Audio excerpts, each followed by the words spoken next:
Alright guys, welcome back. We are going to continue talking about the rest of our list of careers in the medical field. So we're going to start off today with an obstetrician gynecologist. There are doctors that can practice in both of these areas of medicine, or you could have a choice to be just an obstetrician or just a gynecologist. The obstetrician is going to be a doctor that is responsible for caring for women while they are pregnant, and then delivering the baby when it is time for that to happen. And a gynecologist is going to be a doctor that cares for women's reproductive health. Since those go so closely together, it's often combined into one career. But again, it is possible just to practice one or the other. Next, we have an occupational therapist, or an OT. This would be a medical professional that's going to help people kind of get back into being able to do their daily activities. So oftentimes after a person was maybe in an accident and lost some physical abilities, or if they had a stroke and need to relearn how to walk, or feed themselves, dress themselves, occupational therapists are going to work with patients who need those skills to be relearned. So they often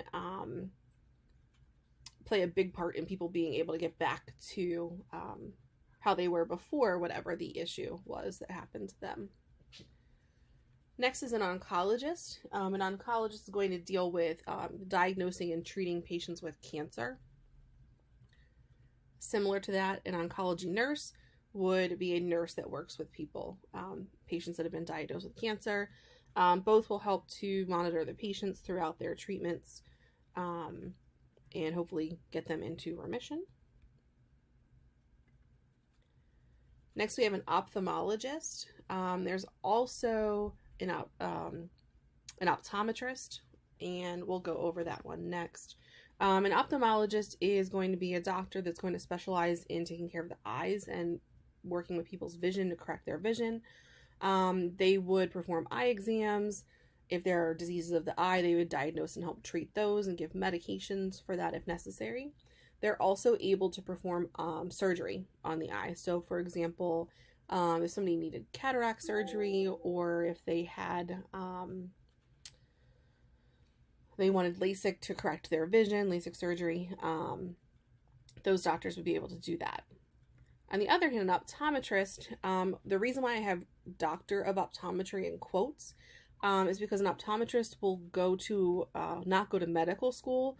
They will get their doctorate in a different type of school that allows them to do this. So they can do pretty much everything an ophthalmologist does, but they can't do surgery because they did not go to actually go to medical school.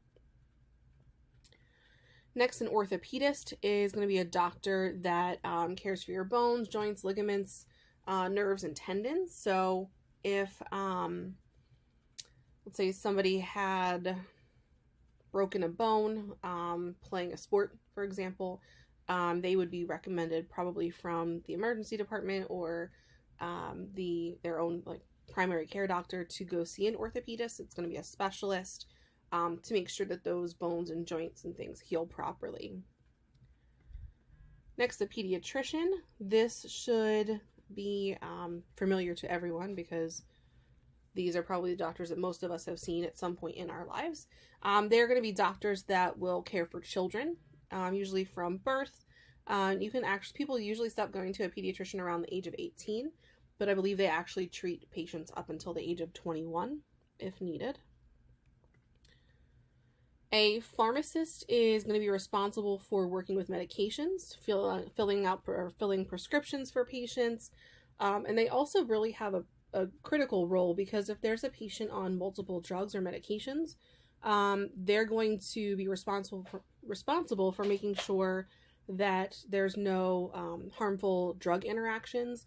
So there's certain medications that can't be taken together, and it would be part of the pharmacist's responsibility to make sure that there would be no potential interactions. They're also going to talk to the patient about using their medication safely and appropriately.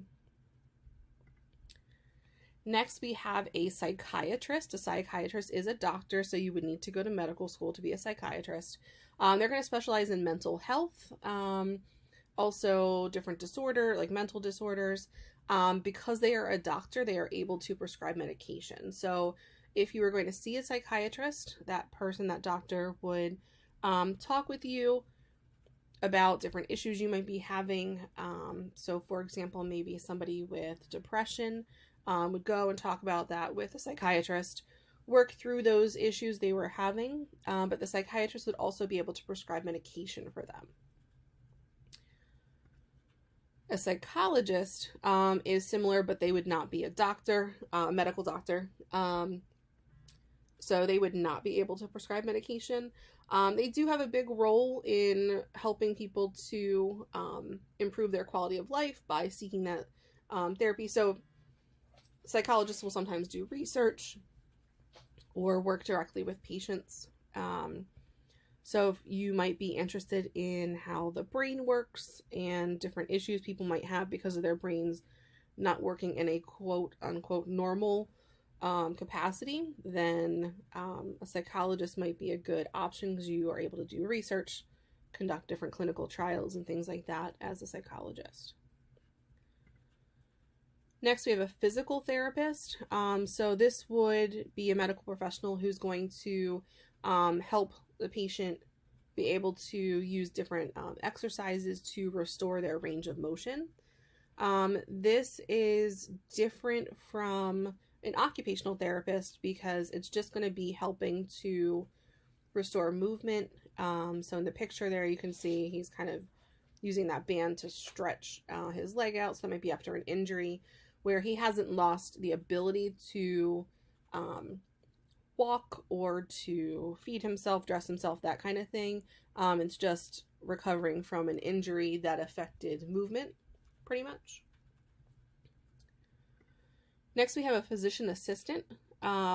This medical professional would be able to diagnose patients, treat their illness, and actually prescribe medication. So in our lesson yesterday, we talked about a nurse practitioner.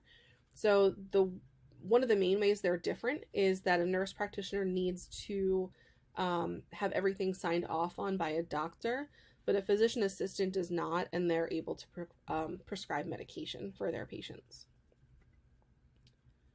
Next, we have a podiatrist. They're going to diagnose and treat different conditions of the feet and the legs to make sure that people are able to walk properly and things like that. A pulmonologist would treat anything involving the respiratory system. So if you remember back to Anatomy 1 when we did prefixes and suffixes, pulmo refers to the lungs, so hopefully that can help you remember what they do. So if somebody had asthma, for example, they might see a pulmonologist to get inhalers or different medications to help treat their asthma. Our next one is a radiologist.